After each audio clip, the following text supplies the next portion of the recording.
আসসালামু আলাইকুম বন্ধুরা, আপনারা সবাই কেমন আছেন? আশা করি আপনারা সবাই ভালো আছেন। আপনাদের দোয়ায় আলহামদুলিল্লাহ আমিও ভালো আছি। ব্লগ 2 তে নতুন ভিডিও, নতুন কিছু কথা নিয়ে আপনাদের সামনে আমি শারমিন হাজির হলাম। যেহেতু আমার মেয়ের বয়স 6 মাস চলতেছে, 6 মাস বয়সী শিশুর বিকাশ ও যত্ন সম্পর্কে কিছু গুরুত্বপূর্ণ তথ্য আপনাদের সামনে তুলে ধরব।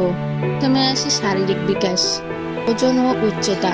6 মাস বয়সে শিশুর জন্মের সময়ে দ্বিগুণ হতে পারে। উচ্চতা প্রায় 6 থেকে 8 ইঞ্চি হতে পারে। চলাফেরা। এ সময় শিশুরা সাধারণত পেটের ওপর ভর দিয়ে নিজের দিকে টানতে এবং গড়িয়ে যেতে শুরু করে। কিছু শিশু হামাগুড়ি দেওয়ার চেষ্টা করতে পারে। দাঁত। এই সময় কিছু শিশুর প্রথম দাঁত গজানো শুরু করে, কারো কারো আবার আগে হয়ে যায়। 6 মাস থেকে সব শিশু শুরু হয়। মানসিক ও সামাজিক বিকাশ। 1. প্রতিক্রিয়া। শিশু এখন তার নাম ডাকলে সাড়া দেয়। সাধারণত পরিচিত মুখ ও অচেনা মুখের পার্থক্য বুঝতে পারে।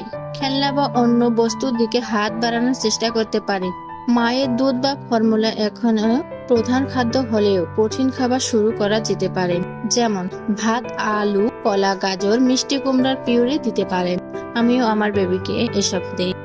6 মাসের পর থেকে শিশুকে আপনি একটু একটু করে পানি দিতে পারেন।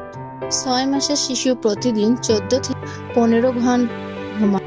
এর মধ্যে রাতে ঘুম 9 থেকে 11 ঘন্টা এবং দিনের ঘুম 2 থেকে 3 বার।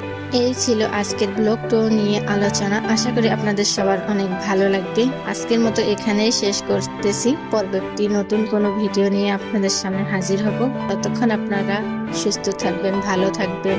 আল্লাহ হাফেজ।